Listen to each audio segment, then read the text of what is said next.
Raphael87, baby. Subscribe to the channel. Hit that like button. You already know. You know what I'm saying? BayAreaCompass, BayAreaLex. So we going to talk about Mr. Fab. And I'm going to say this first, though. Every time I see you bloggers do a bad story on somebody that you should just kind of shut up on, I'm going to start pointing it out. Point and shoot, that's not a good story of Mr. Fab. So we going to hit him with a good story about Mr. Fab, bruh. So Mr. Fab, right? He started off, I think I first kind of heard about him through this, but I think his first CD was like Nig Latin. That's what his first CD was called, right? And you have to understand, there's eras, bruh. There's eras. In his era, that nigga was the shit, nigga. He got so many songs and so many different, like when Mac Dre died, bruh, it's right when his CD dropped. Like, damn it, you know what I'm saying? After he died, then his CD dropped. And you have to understand, around that time, bro, Mac Dre had the Northern California, like, you have to understand the genre of music that was going on at that particular time. Everybody was super hard, and everybody was, like, not dancing, not really having a good time. It was gangbanging, like, you see what I'm saying? And Mac Dre brought like, let's have fun, let's party, nigga. Yeah, we all thugs, nigga. Let's have a good time. So when Mr. Fab came through in the hyphy movement, now you could say that the hyphy movement, when it went commercial, that they went over the top with it, but at the same time, it was a good representation of what we was doing out here for reals. Niggas was really thizzed out, dancing on cars, having a good time, didn't give a fuck, whatever the case may be. So he was just illustrating at that time how crazy we was, but it could have, you know what I'm saying, it could have been better, but it wasn't. It didn't do what it was supposed to do as far as go commercial like drill or whatever. But he still put on, and it still was a good look for Northern California. Look how many things have transpired. Mr. Fab been on ESPN, bruh. Mr. Fab got his own clothing line. His clothing is actually dope as fuck, though. Like, the BayArea clothing line is actually good clothing, bruh. And it look fresh, and it look nice, and it look dope. So, how can you hate on a person like that? See, these bloggers, right, that specialize in hating, I don't know if they have secret interest in artists. I don't have no secret interest.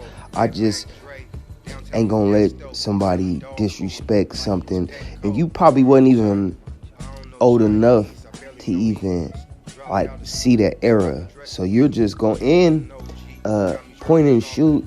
You kind of corny anyway, bro. You're kind of a cornball anyway.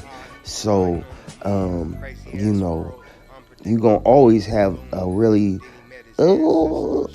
curious George-ass perspective. You know what I'm saying? Like, the nigga's a goofball, bro. So, yeah, it's funny, but at what expense? What have you done, though? What have you done in your life in this field to establish yourself as a person that your perspective should even be considered realistically? You know what I'm saying? Let's talk realistically. People's perspective on the internet about these people. What have you done to have that perspective, bro? That's all I'm saying. Like, if you just harshly judge somebody, what have you done, nigga? Nothing. You know what I'm saying? So that's why I don't come on here bad-mouthing people that have done more for what I'm talking about than me. You know what I'm saying? Humble yourself around motherfucking giants, bruh. You know what I'm saying? Maybe they'll show you the potion. Maybe they give, you know what I'm saying? Maybe they'll give you some motion.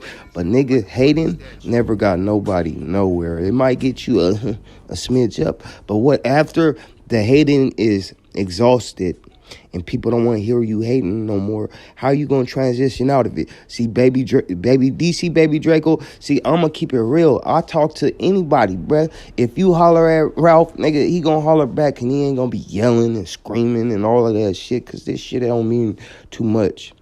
And we got off of Mr. Fab, but this is what inspired me to do this, because y'all niggas have the clout, right? Y'all have the clout, and y'all talk a lot, but y'all ain't saying much, but some bullshit.